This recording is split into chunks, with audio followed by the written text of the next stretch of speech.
Hello, everybody. Happy Monday and welcome to the March 21st, 2022 edition of the Racing Insiders podcast. I am your host from Crate Insider, Kate Dillon, and I'm here today with my co-host, Steve Hendrin from Hendrin Racing Engines. And if you have any tech questions, go ahead and drop them into the comments. And for anybody watching this replay later, then join us. We go live every Monday on YouTube and on Facebook on the Crate Insider Facebook page and YouTube channel. And we love to answer your questions. Usually 8 o'clock and not 8:05. Well, yeah, it happens. I was working late, trying to scarf down some food. And here we are, setting up a different computer. The last one did not fare well. So last week, yeah, that was a shit show. Yeah, so we had a little bit of setup there, and I see Scott's here. He's from Hi and Happy Spring 2022 from California. Yay! You know, that brings up a point, Steve. What are your thoughts on going with daylight savings time all the time? Oh, I'm 100% for that. Me too. I am super on board with that for sure. Yep. I've been wanting that for a long time. I get super sad when we have to turn the clocks back in the fall. Yes. Sucks. Yeah, it really does. It really does. I mean, I don't know. I mean, there's a little bit of dissent out there, but as far as I'm concerned, it's dark in the morning. And, you know, people try to make the school bus argument. You know, if anybody has like a school bus argument, feel free to drop that in. But I mean, don't parents just take their kids to school now? I mean, I don't think nearly as many ride the bus or walk to school as they did when we were kids. I don't know. That's my thoughts on that anyway. I don't really know. And I see J. Mike Burns is here. So, hey there. Thank you for joining us. And of course, we're always happy to answer questions. How's your week been, Steve? Well, since Monday. last time. It's Monday. Well, no, since last Monday. From Monday to Monday. Same thing I always fucking say. It's been busy as shit. Wasn't that a good thing, though? Yeah, I mean, I'm not complaining. I mean, it's definitely a good thing, but, you know, just trying to get shit out the door. Yeah. Sometimes it's a challenge, you know? Yeah, I answer a lot of calls about unobtainium, which is what I call anything that I am unable to obtain. So there are many things that are unobtainium right now, which is, I mean, what can you do? What can you do? Try to find some substitutes where you can. Try to track things down. You know, just got to do your best. That's for the most part, everybody's pretty understanding. Yeah, because I think it's everywhere. You know, I mean, you get the people every now and again that like, you know, is it done yet? Is it done yet? Is it done yet? And then you have to explain to them that every time I answer the fucking phone, no, it's not done because I have to talk to you and say no, it's not done yet. And then the 4 times that he calls, when I say I'm going to call you when the shit's done. Yeah. So I know that's been a big frustration of yours. That's one of my biggest pet fucking peeves. Do not, if I say I will call you and let you know, do not fucking call me asking the shit's done. Yeah. Because I'm about to the point where I'm going to be an asshole and just start pushing them people to the back of the line. So. Yeah. I mean, I understand. I definitely understand. I mean, there's stuff I have to follow up on, you know. I got plenty of people that are perfectly patient and understand that, hey, you know, the times we're living in right now, you can't get shit done a lot of times when it's, you know, you think you can get it done. Well, so. I didn't tell you the glitch that I had like a couple of weeks ago where I was calling manufacturers because I was like, this is so strange. I sent them a PO on February 9th and I haven't received my stuff. And I try to, you know, I don't really wait until I'm out of something to say, oh, well, I guess I should maybe order that. No, I mean, especially in the times we live in. So this is last week. So this is March, you know, we're already on like March 13th, you know, and I just like to put out my PO and I don't really like lean on the elevator button, as we like to say. And, you know, I understand stuff takes longer or whatever, but with some of them, it was just really surprising that I'd heard nothing. And it was several of them. Turns out on this particular day, all of my POs went to people's junk boxes. Oh, yeah. All of them. So I had like 3 or 4 manufacturers that never saw my PO and they got the stuff out the door. So we, you know, ran out a couple of things, but we've been able to make up for it. You know, I mean, my car got hit, second week of December. Oh, is that when it was? Yeah. Was that long ago? And I got it fixed last week. You know what I wasn't doing? Blowing up the dude's phone going, is my bumper here yet? Is my bumper here yet? Is my bumper here yet? Right. So now Mike thinks that he says, I think Steve needs to get laid. That's what. I need something. Yeah. Beer's not cutting away it. from this shit is what I need. Yeah, that's worse.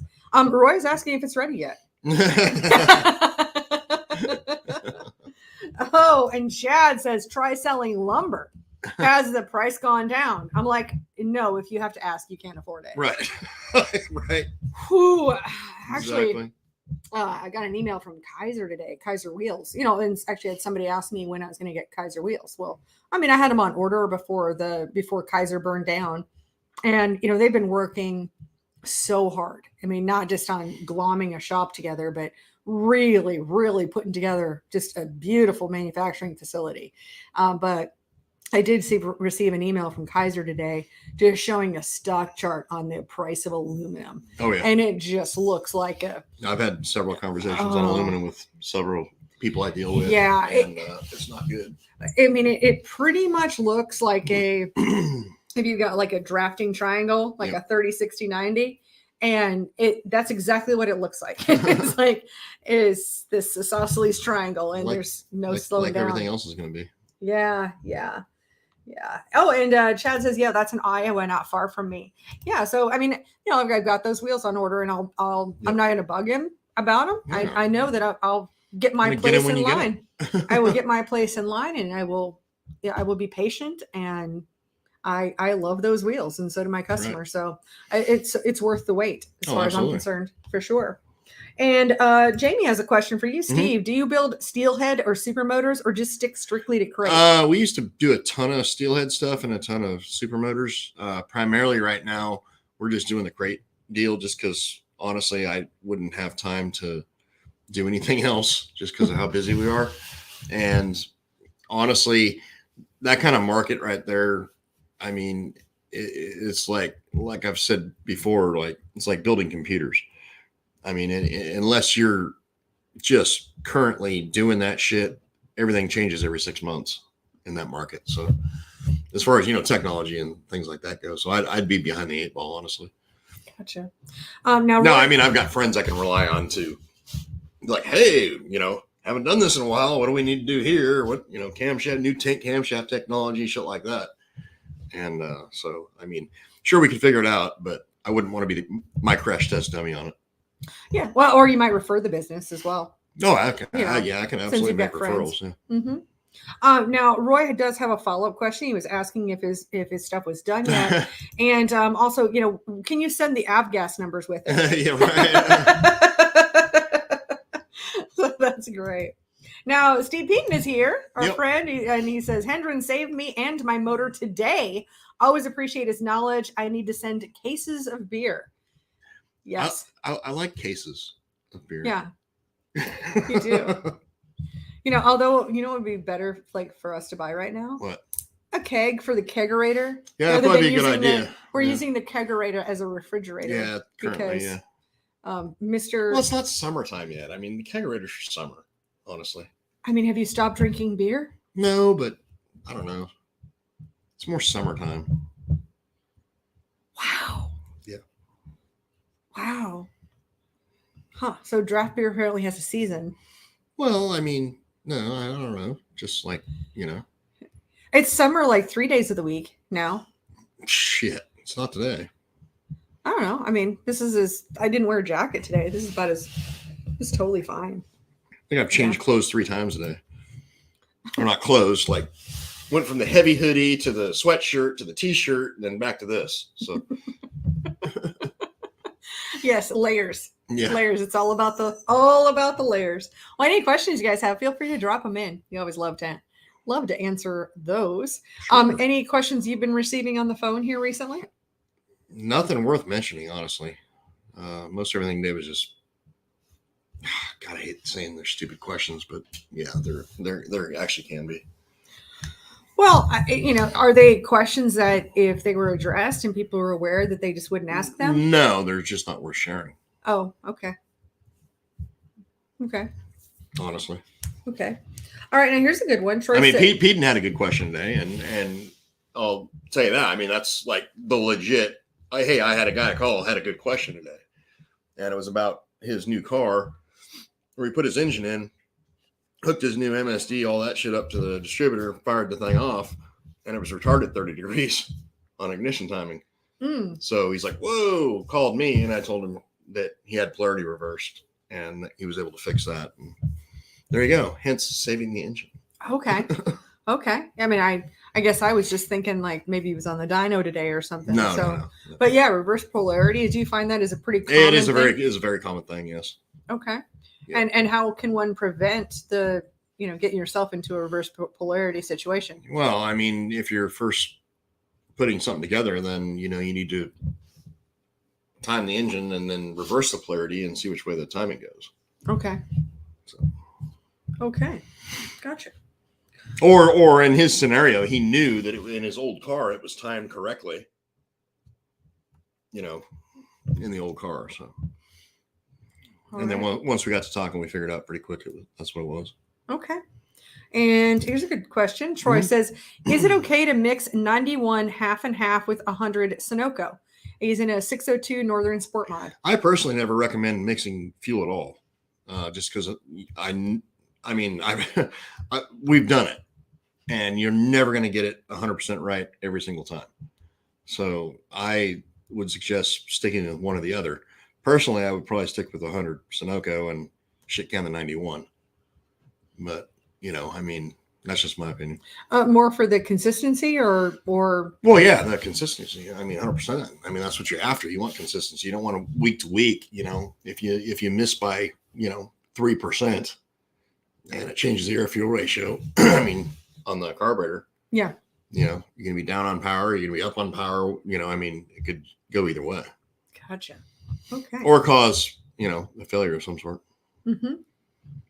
All right. Michael asks, how do I decipher the date code on my old Hendrin 604? Date code meaning like the serial number? Yeah. We've got the article. Engine. Yeah.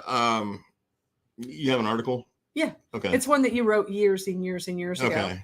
I think it's called What Year Is My Engine? If you look on CrateInsider.com and you can either go to the search bar or to the tech articles and videos, and it's probably going to be easier for the search bar and just type in What Year Is My Engine, and that's the title of the article, so it'll bring it up. And we've got some pictures. That'll be based off the serial number of the engine. Yeah, well, we've got both of those serial numbers and how to decipher it in both cases. Yeah. Yeah. Now that'll, without getting into great detail here, that article will answer your question. Well, plus you can see the pictures of correct where to look. Right. Otherwise, you can try to describe it, and it's just not as straightforward. And or he says and with the mixing half and half with 91 and 100, or should he just run avgas? And for anybody who's new here, the whole concept of running avgas is like a running joke on this show, and part of it is because we've talked about it, and then we've talked about it is not what Steve would recommend. No. And we've put out, like the small video of just talking about that aspect of it. And that's probably the most emotionally charged comments we get on anything we do. Oh yeah. Is the hot rod guys or whoever that are, making their avgas case. Yeah, it's usually slow rod guys that are making their avgas case. Oh, wow. All right. Mike says, any thoughts on left-hand panhard versus ride side on a dirt modified Northeast? Everything I've ever dealt with, even when I drove a modified or two here and there, has always been left hand or driver's side panhard bar. I know on asphalt, I know right side is a deal. I'm not an expert as far as why. I know it has to do with roll center, but everything on dirt, that to my knowledge right now is left-hand panhard bar, especially if it's a 4-bar deal. If it's like 3-link or something like that, I know there's plenty of guys that run the right-hand panhard bar. Okay. I'm not a total expert to where I can sit here and tell you. I more build engines than build chassis, so just is what it is. Cool. On my end, Yeah. Trina's got a question for me. She says, "Hi, Kate. Do you no longer stock Winter's bell housings or couplers, or is the Burt better?" So I can explain that, and that we were using the Burt, or the Winter's couplers, or Winter's flywheels, for a long time, and then they started having an issue where the centerpiece of it those welds just wouldn't hold up to the pressure. Mm-hmm. And so you'd have the centerpiece that would end up rotating in it. So at one point, so the pre-2020, in the before times, the whole thought was that they were going to redesign that whole piece. And so therefore, because it was the HTD drive, they were going to redesign that whole piece. Obviously, lots has happened. The redesign hasn't happened. So we don't have a Winter's HTD coupler like we used to. And so the Burt's been a substitute. Well, as a result, the bell housing that I had on the website, which automatically came with the HTD drive coupler, is not something that's available because the coupler isn't. And the one they sell it with is just like your regular Chevy. So I should probably put that one back up. It means it ends up coming with a coupler that isn't actually useful for anything. Yeah. But so we generally use the Winter's bell housing, Winter's Maverick bell housing with the Burt HTD. Not that it's our favorite, but it's like, what do you got to make it work. And those have held together great. Yeah, I haven't had a Burt flywheel ever fail. So no. So they've worked. But that being said, they're incredibly hard to get right now. or they were. I don't know. They may be available again, but with all the Canadian shit going on, and Brandon down here, I mean, it's been a bitch getting anything from Canada.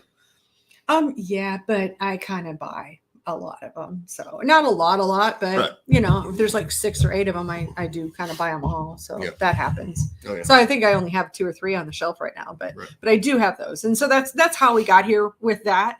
And with the bell housing, I also need to take a look at the availability. Last time I ordered a bell housing, which was like last month, I think it took like 3 weeks. So that might be something that I actually just bring into inventory. Well, again, I've had them in inventory before. Yeah. And that way I'd have a little bit more control over that entire situation. It's just when stuff is going to take an indeterminate amount of time. I've made a lot of things so they're just say out of stock if I can't get them. Yes, because we just don't know how long things will take. But really, really good question there. So thank you for that. Steve Peden, he says AR94 is still back ordered. No, I've got those on the shelf. I've got those and the NGKs. And then we still have the AC Delco ones, our backups there. They're both available for one. Usually either one or the other is available, but right now, they're both available. Yeah, I ordered like 4 times as many as I would normally order. Yeah, I did too. I mean, you were all worried. You're like, hey, don't take them all. Don't buy them all. Well, I mean, we keep hearing like, GM stuff, I'll, order, 5 engines worth of stuff, and like I would be like, hey, I'm just telling you, like, gasket sets are going to be scarce here before long. So I'm like, give me fucking 10 of them. Yeah. And then, it's like ring sets are going to be scarce on 602s and 604s. Like, all right, give me 15 each, that kind of thing. Yeah. I mean, it's like toilet paper. It's not you're not going to use it. No, I'm going to use it, but you're still shelling a bunch of money. Oh, absolutely. Waiting on the job. I mean, and that's the whole reason why I have a building now. Right. It's because that's what we've been having to do, because we're so scared of shit going on back order. Yeah. That we're having to get when it's available, we're buying everything we can get. Right. And it's not about a hoarding thing. No. But the problem is everybody's doing that, and then it runs out faster. So what used to be a supplier's 2-week supply is now a 1-week supply. And you just can't get it. Yeah, I mean, I literally have like between 602s and 604s, I literally have like 35 sets of rings in my shop right now, which is probably more than my 2 dealers have in their whole damn warehouse. Yeah, I can see like an engine builder's meeting with your trench coat, like, hey, dude, I got some rings. Exactly. Your trench coat. All right, Chris says, Steve, have you tested the Willys bypass regulator that uses vacuum from the spacer plate? Yeah, I like that regulator. I mean, Willie makes great products, of course. Now that regulator works awesome. I honestly just don't use that vacuum deal. So we just run it just as a straight bypass. Oh, okay.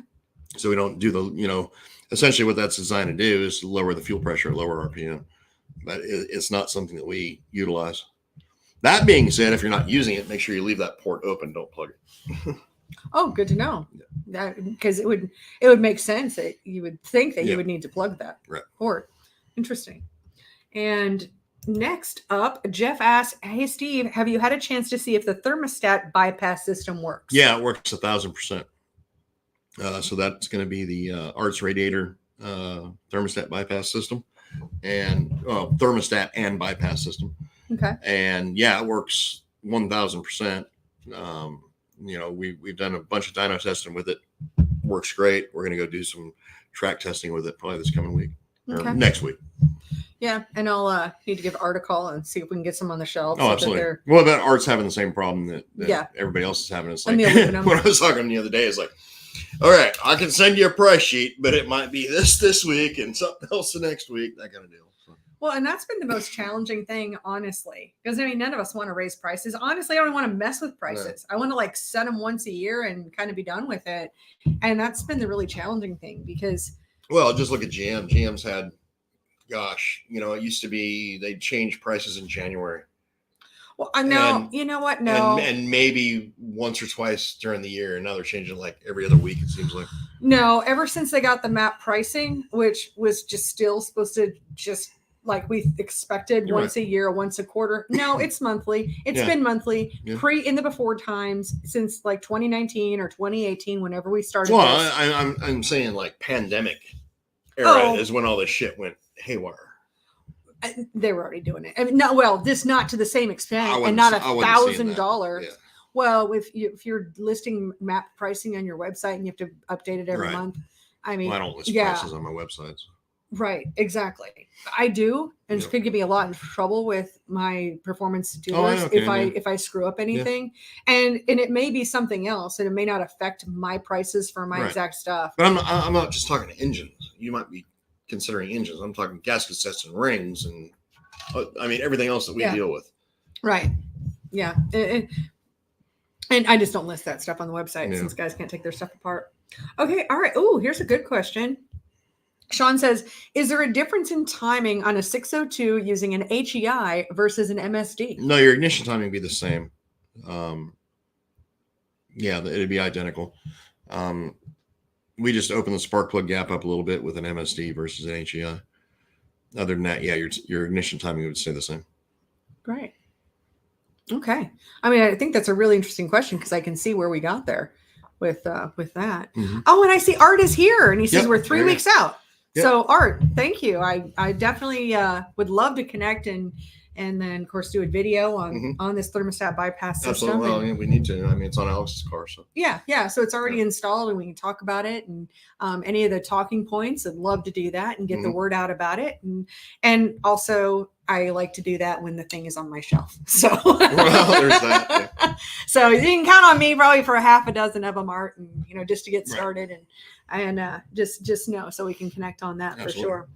And I see we have Steve from Canada. And he says, thanks for checking. Oh, thanks for checking on my hooker harnesses. Sure. Yeah. We were trying to hunt those down today. It's one of those things when we have, he's ordered them, and when we have items that are custom made, they just have a lead time. And there's another company that's waiting on hardware. You got a simple little clasp or a simple little something. Yeah. And it holds up the entire production line. Exactly. Yeah. It's just like an engine. If you didn't have a ring, or if there was any piece of it that you didn't have, it's just doesn't matter. It's just not done. So yeah. Good. I have a whole arsenal full of alcoholic beverages here. So, and you can have some twisted tea, or look in the bottom drawer and see if there's anything else. Yeah. So no, I think that's it. Just trying to raid my refrigerator to see if there's any more beer. Are you sure you don't want some of that Keystone? God, no. There's lots of Keystone. There's also that Apple Orchard stuff too. Whatever those ciders. Wow. Are you drinking my Bud Light there? That was in my stash. That was my refrigerator stash. Feel free to drop in any questions, you guys. We're happy to answer them. All right. Chris says, I noticed you have the 30-gallon Superior fuel cells listed on Crate Insider. Can you get the 22-gallon? It was just what I ordered. I worked with Benji Cole on that, and those are just the ones that he had recommended. So that's what I bought. So I'm sure you can. I'm not direct with Superior. Oh, so you're not? No. Okay. So I got them in another way, kind of had them for the show. I got you. I didn't do any research to figure out what gallons they would need, but Mhm. so that's the only ones I have. And I can tell you, as much space as they take up, I won't be ordering any more fuel cells until those are gone, because they take up way too much room. Yeah, I'd like to find them new homes. Yes. So I would definitely like to find them new homes for sure. But yeah, I mean, if it's something that we end up, then we got a little bit of that feedback from the trade show, from the Cars Racing show, that other people were asking about it. Mhm. It was just never something that I thought I'd even ask a question on. But I guess it's just what Benji uses for his super stuff, or what? Well, he uses that on most stuff. In like E85 scenario, 100 lap races, you're going to want the bigger cell. Okay. Yeah. I just didn't know that, there was just no part of that. I just said, yeah, go ahead and grab me some fuel cells. Yep. And he was able to do them as part of his account. Yeah. I mean, back in the olden days when we were running, square cells and, half-ass looking teardrop shit and all that stuff, we were using 22-gallon stuff all the time. But we were also on race gas as well. So you're finding with going with E85 that the 30-gallon, you think that's going to be more common? I think so. Yeah. Good. I think it's headed back that way just because of the way the cells are shaped and everything nowadays. I know why Chris wants to run a 22. So. Okay. I mean, for a weight thing. Well, that or space. And if you're running a weekly show, you just don't need that much fuel capacity. Okay. Yeah. I mean, that makes sense. I just didn't know that it was a question I should ask. Yeah. So, and I've always said, like, the biggest mistakes I make in business are when I don't ask the right questions. And most of the time it's because I didn't even know it was, like, I didn't have enough information to even know what questions to ask. Yeah. So that's where I find myself. So yeah, we got a pile of fuel cells. Need new homes. Yeah. Maybe maybe I should make a TikTok video, like adopt a fuel cell. Adopt a fuel cell. Little adopt a superior fuel cell. Yes. 30 gallons. 30. Yeah. Need a home, something like that. Yeah. 30 gallons will fit 22. It's 2 for 1. Yeah, you get it can be your 22-gallon tank, or it could be your 30-gallon. Yeah, it's versatile, flexible. Yeah. In fact, this whole TikTok thing has been a good time. I didn't make a TikTok video for the last few days, but it's just been so shocking to me. I mean, to work so hard on building up an Instagram account, and 4.5 years later, we have like 2,900 followers. So maybe you're there and you've never seen us because, Instagram doesn't show us to anybody. Right. But over on TikTok, we've got like over 2,500 followers now. So we're reaching people and connecting with people, and it's a lot of fun. Mm-hmm. So if you're ever on TikTok, check out the Crate Insider. I'm never Facebook. on TikTok. Wow. I feel like I should be like a millennial and be like, boomer. Yeah, no, I understand. I was resisting for a long time. So I was like, oh my gosh, it's going to be so much work to create more video content and all of this. But It's actually a good time. All right, here's a good question. Daniel is asking, what 602 carb spacer for the Thunder series? I prefer that HVH spacer that's got the center divider in it. You've got it on your site. Yeah. You can probably drop a link in there and show them which one I'm referring to. Yeah, it's one we call for the dual intake manifold. Yeah, dual plane intake manifold. But I'll grab that. It's the best one I've found, unless you're running a really small Venturi size carburetor and base plate. Yep, it's our first one in the high velocity category. If you're using like a 650 center section carburetor, this one has been about the best I've found.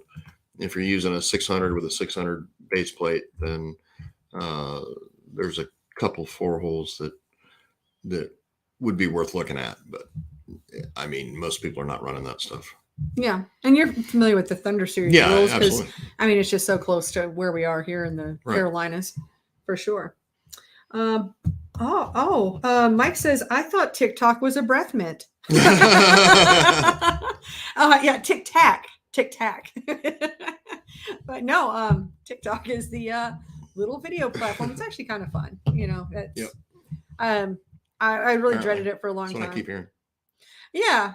Well, and people said I was going to get addicted, because I actually opened this up like Yeah. I mean, a couple months ago or whatever, but I didn't start making videos. And I started watching, but I was like, there was no like waking up in the morning thinking, ooh, I'd like to watch TikTok or going to bed at night or in the afternoon. Like there was no like, ooh, got to get my TikTok fix. I mean, just it didn't grab me like that. And I tend to be I tend to be really bad. Like when it comes to series, like I generally watch them an entire season. And if I could watch it continuously without falling asleep, I probably would. Like I binge hard. Because I just finished. I think we both just finished a series. Yeah. So the latest television series we both watched separately, The Last Kingdom. This last season was awesome. I've been a fan of that. Yeah, it was since good. It came out. Yeah, but I watched it in 2 days. Right. Yeah, I watched it in, I don't know. Well, actually, one 7. day and 2.5 episodes. Like that was. Yeah, I binged it really hard for sure. So I have no self-control when it comes to like watching content, and I didn't find that TikTok, got me addicted like a series does. No, but it's still enjoyable, so it's good. You don't need that dopamine hit, is what you're saying. I don't. I got no. From all your likes and shit. But it's not even that. It's just the way that the algorithm is. It figures out pretty quickly what if you like just based on how long you watch a video, like this is content you like, or if you can swipe away that's not what you like. So it really ends up tailoring your feed to you. So all the influencer booty dancing bitches on there, they're like, the algorithm throws all the dudes who like that to all those videos, which is why they're influencers on TikTok. Right. Because once you watch one big booty dancer, then the next video is going to be yet another one. Another big like that. And a couple of years ago, it was like, oh, isn't that just like a bunch of like semi-porn? See, that's what I thought. Depends on who you are. I mean, if that's the content you like, you will see more of that. Because you can like the video and then that's all that ever gets shown on that, like whenever there's like a news article on TikTok, it's like, some skanky looking bitch half dressed and dancing around lip syncing to some song that sucks. And that's really it's sad that's a reputation because some of the cool things, I mean, there'll be like little news stories or things like, here's 5 iPhone tricks I bet you didn't know. Mm-hmm. Here's 5 crafting hacks or life hacks or whatever. I mean, and there's of course the stupid dancing ones, but now because I really have 2 separate accounts and I don't really use my personal one yet, my Kate J. Dillon. So if you want to follow me there, I've like created one video for practice, but CrateInsider, I pretty much just follow racers. I'm really involved in the racing aspects. Yeah. Cause I was like watching it or reading a news article the other day. It was talking about some skanky bitch on there who's like was part of Joe Biden's initiative to talk about how gas prices aren't his fault. And she's on there like telling people gas pricing information. Mm-hmm.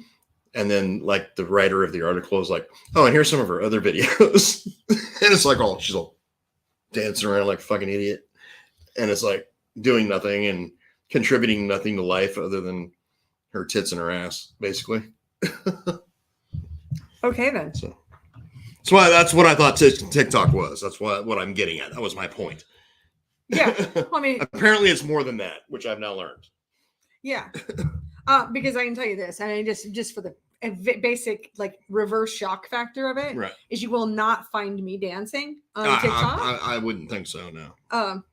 But like last week, I think I showed you the video where like I had a little steering wheel dancing. Yeah. Because that's all you saw was the steering wheel. Like, I mean, I'm going to make parts dance or do something cute, but I do a little bit of that. But the really surprising thing to me is you got a bunch of pervs looking at your hands gripping that steering wheel. Yeah, I don't. There have been some jokes about my death grip on you stuff.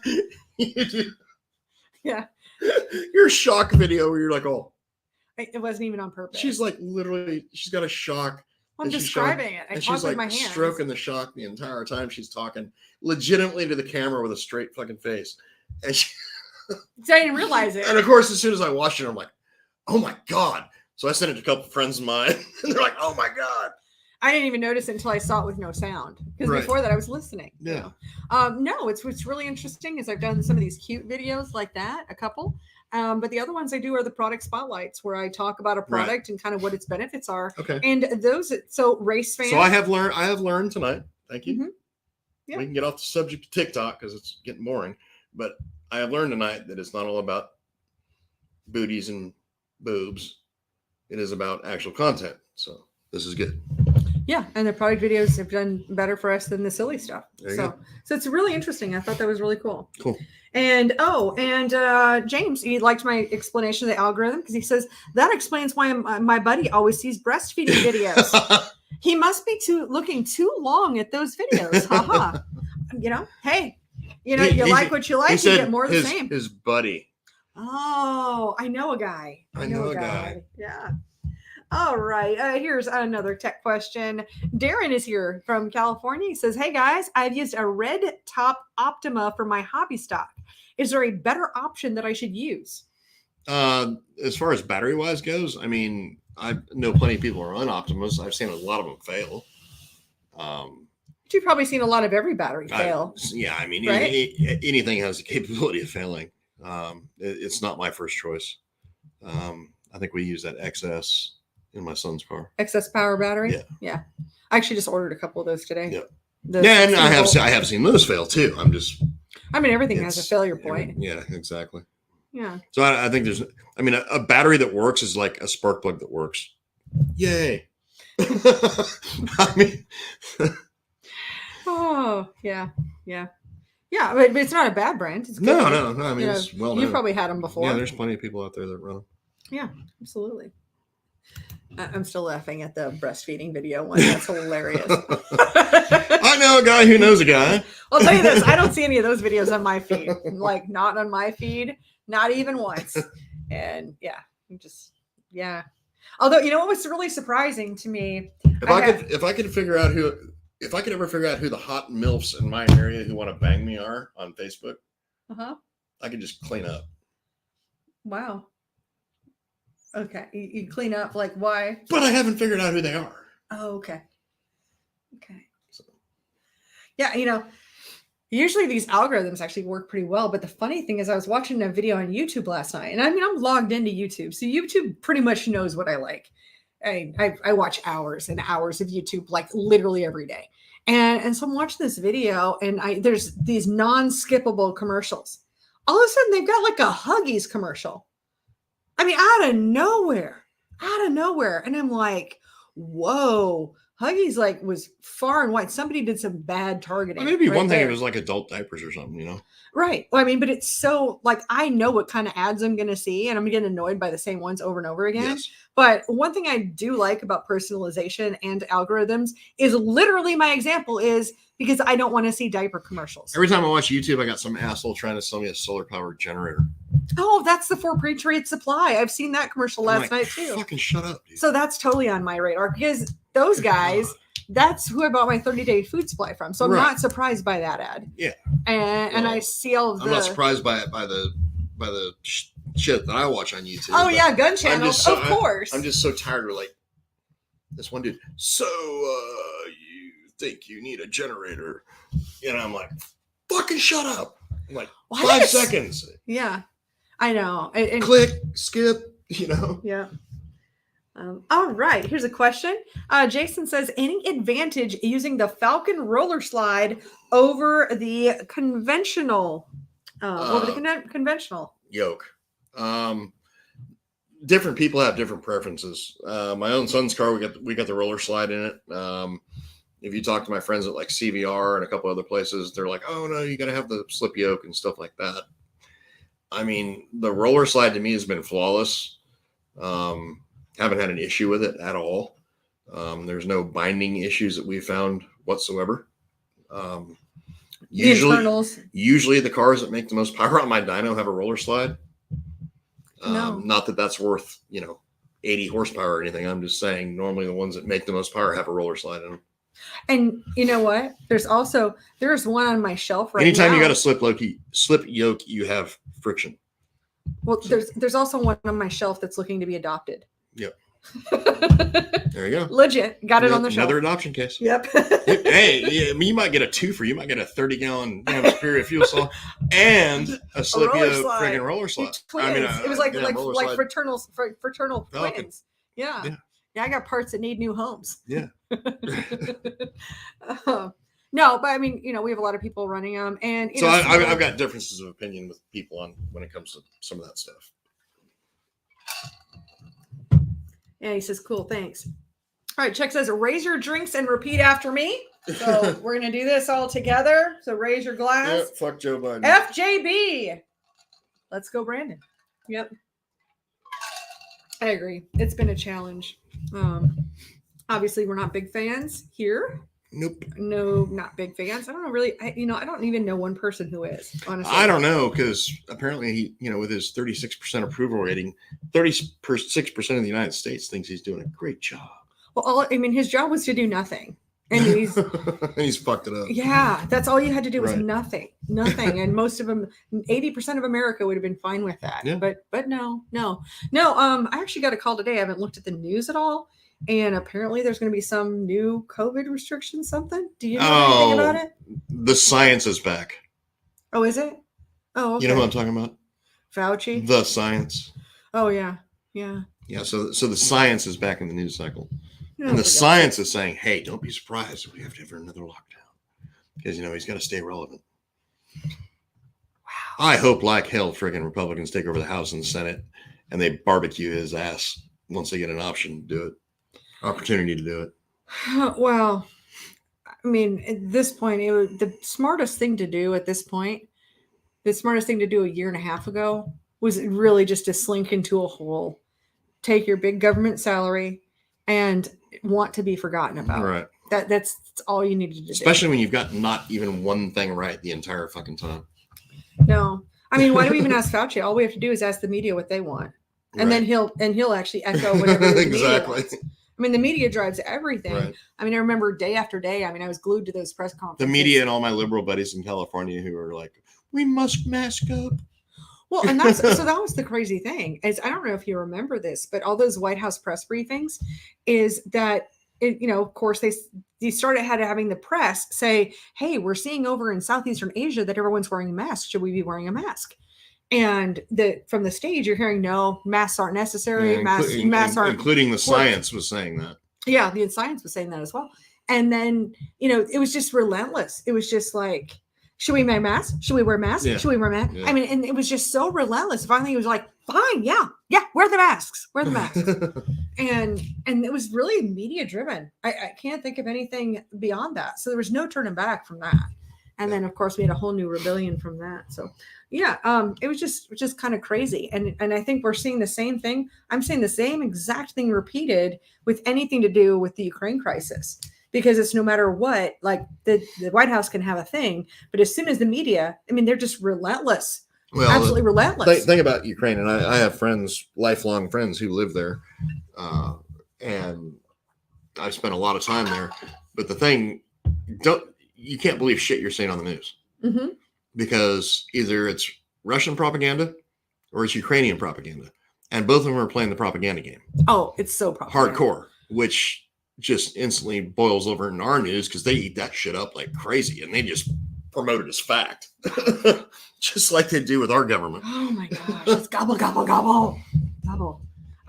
Here we got a good comment. Donine says the conversation you had last week about grounding the spark plugs was great. Many people don't think about that. We had been doing this for many years. People would ask about the extra wiring and think about it. So that's it would have been grounding the engine, I believe. Probably. Yeah. But we did do like a little piece of it where there was we put out that piece where somebody asked about grounding the spark plug wires. Yeah. And you talked about the things to ground in that particular video. So that's great. And then John is following up. He says, don't worry, he'll be impeached once the info from Hunter's laptop is exposed. Yeah, that is now supposedly, according to the New York Times, completely legit. Which is just, you talk about election meddling.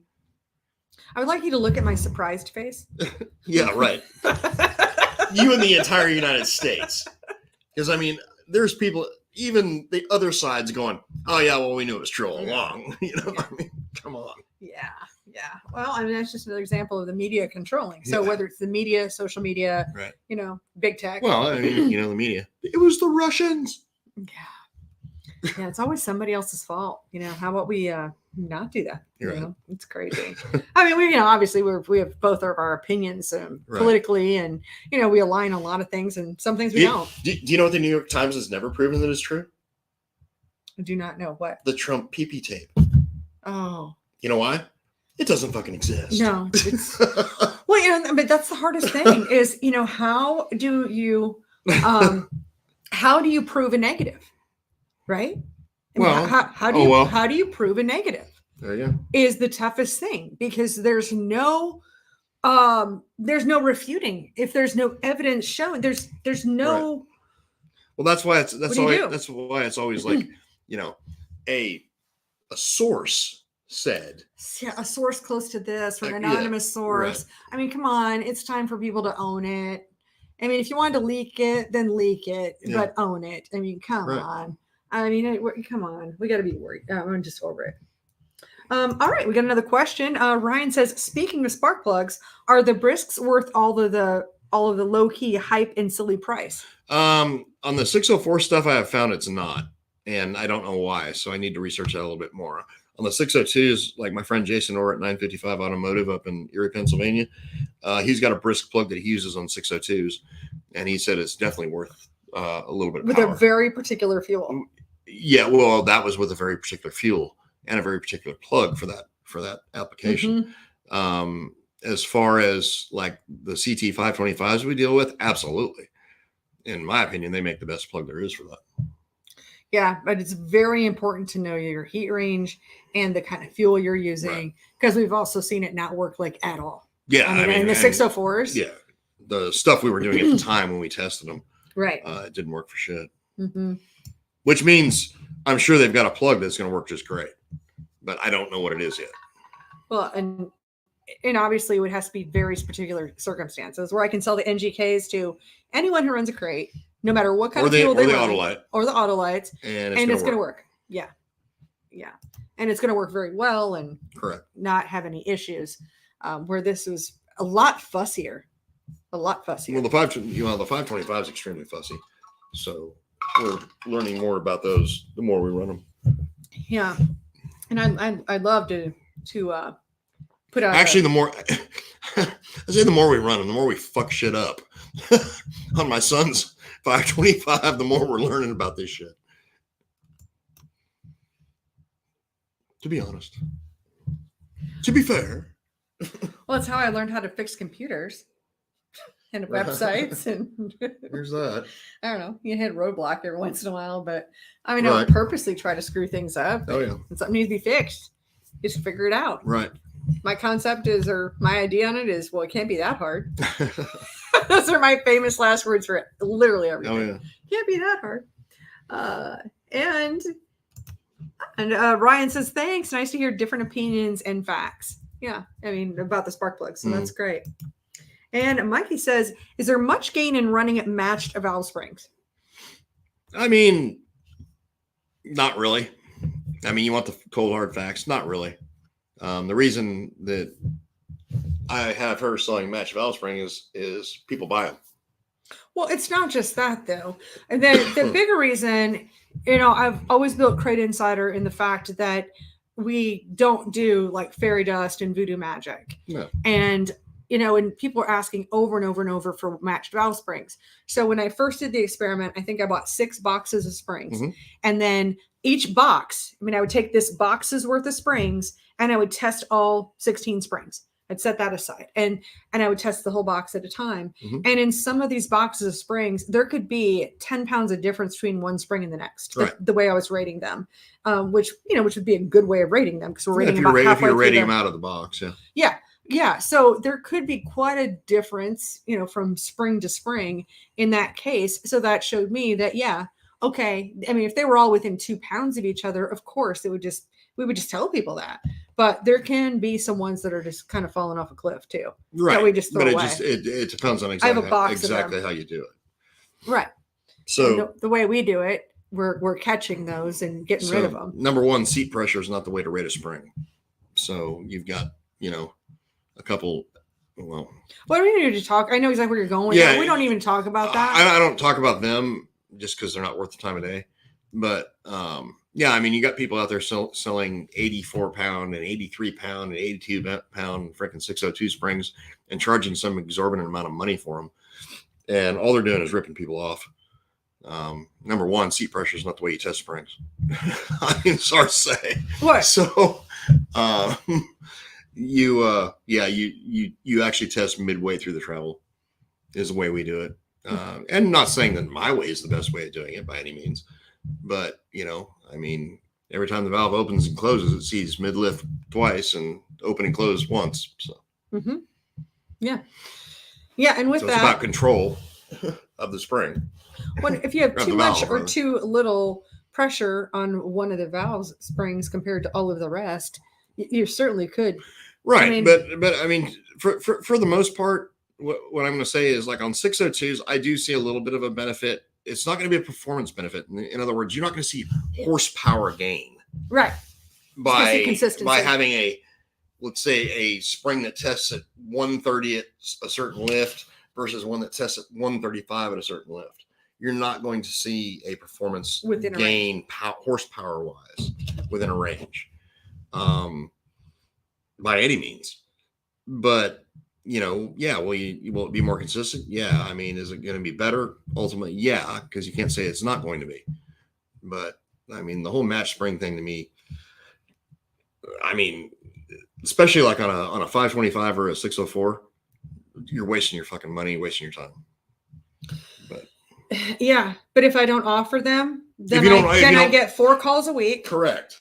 And everybody wants them. So exactly right. Which is why they have to be offered. Well, that's why we sell them on purpose for the 602s, because it's not that it's an advantage. It's just that without doing it, unless you have your own testing equipment, you could put yourself at a disadvantage. I mean, I even tell people on the phone with the beehives, with the 604s and 525s, that we're just not seeing a big range of difference in between those. And you're not going They're pretty good. So if you want to save money, just get the regular ones. Yep. I mean, I'll sell you the matched ones, but we sell enough of them that we sell a lot of them. All right. Chastity says, if Ryan took your 602 to Victory Lane at Livonia Speedway in the modified streets class Saturday night. This is the 3rd year on the motor. Nice. Dependable. That's awesome. That's great. Love it. And Mikey says, for a while, the crate motors were getting a bad rap and having some failures. What was the fail point and was it resolved? So, yeah, we've talked about that quite a bit on here. That was your bearing clearances. Yeah, there's been a number of issues. Most of them have been addressed by GM, and I'm pretty confident most of that problem has been resolved to a point. That being said, there's anytime a production line engine, you still got issues that need to be resolved that normally they can't resolve on a production line because they're just slamming shit together. But I mean, I'd say as far as mass failures go right now, the most of that's been resolved. Mm-hmm. On both the 604 and the 602. Cool. Well, I mean, I think it helps them too. I mean, you can't have any failures if you don't actually, have any engines that you put out in the market. So there's that. Well, there's that. Yeah. So, I haven't heard about any failures in the 604s that have come out in the last 3 months. Well, what you God, I hope we have some soon. All right. So what you're saying is you are seeing some 604s trickle out, and you're seeing them be available. You'll see them at Jegs. You'll see them. There's some dealers in the Midwest that have them and stuff like that. But what I found out from the people that I deal with, which, is going to be City, Chevrolet, and Newsom down in South Carolina.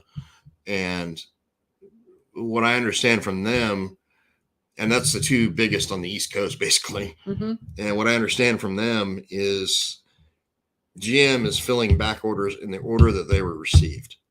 That's fair. So if you're the biggest dealer on the East Coast, whenever your back order came, or whenever your order for the last batch of 604s came in, that's when it's getting filled. So if freaking Jegs is ahead of you, then Jegs get the motor before the damn GM dealer gets the motor. Yeah. Or, of course, Jegs owns a GM dealership, right, which is probably how they weaseled their way in there. But anyways, totally different story. I mean, they probably just had a PO in. I mean, it's my situation with Kaiser. They're also filling those orders in the order in which they receive them. I mean, I'm sure there's a few where they maybe got, some slightly different things off the line. Which to be fair, it's fair. That's how I do it when people bring their motors to me. So that's how I fill orders. Came in line is how it gets produced. I mean, my orders all have order numbers, so I fill them in the order that they by order number, which they're all ordered. Great. And as a follow-up, Mikey says, which came first, the chicken or the egg? I'm going to go with the egg. The egg is going to be my final answer. I'm going to go with the T-Rex. Okay. Okay. Who also laid eggs. And apparently they had feathers. That's Okay. like the ancestor of the chicken. James Jags owns what? They own a GM dealership. Yeah, I don't know which one though. Yeah. I don't know which one. I know that they bought one that was going bankrupt, and that's how they got in with being able to sell GM performance parts at Jags. I think doesn't Speedway own one too? Yeah, I believe so. Yeah, I'm not sure. I'm not 100% sure. I don't always know. I know Jags does. Yeah, and there's a. But unfortunately, the guys buying them from Jags are paying full freaking map pricing. Well, and $400 shipping. So, what are you gonna do? I mean, just depends on how bad you want one, and how long you want to wait. It's still better than the $3,000 or more national truck shortage price that's put onto all the new vehicles in a lot. Yeah, couldn't believe that for sure. Hope those prices come back down. And last question from Mikey says, the most important, have you guys landed a Cars show date? I'm going to plan on making it. Yes, Mikey, it's going to be January 5th and 6th, 2023. We haven't even announced it, put it out on the blasters or anything. But yeah, January 5th and 6th, we've already got our dates. So anybody who's new to the show, we have a racing trade show in Hickory, North Carolina. And that is a production of myself and my brother, Jimmy Schultz from Dirt Rap. And we put that show together and bring racing companies from, lots of places in the country, and really a cool show. I mean, I'm proud of what we've grown it to, and, looking to grow it even more. So I'm really excited. And we're going to have some more stuff coming out about that. I think we're still all just recovering. It's hard to believe. I mean, yeah, that was January. So January 5th and 6th, 2023, plan on a trip to Hickory, North Carolina for the Cars Racing Show. So cool. And Steve has gone to smoke a cigarette. I'm standing right here, though. Yes, he's standing right there. All righty. Is there anyone else has any questions? I don't see any other questions, Steve. So, right at about an hour here, so we can kind of wrap things up. And do you have any final thoughts, Steve? I do not. No final thoughts from Steve. All right.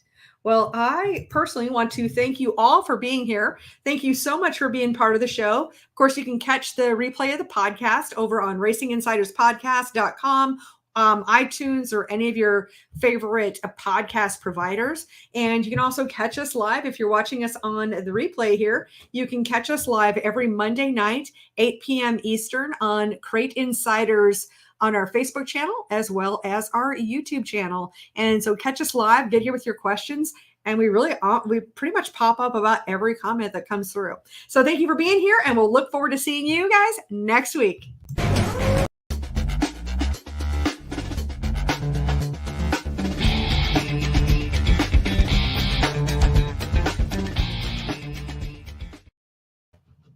Hey, bye.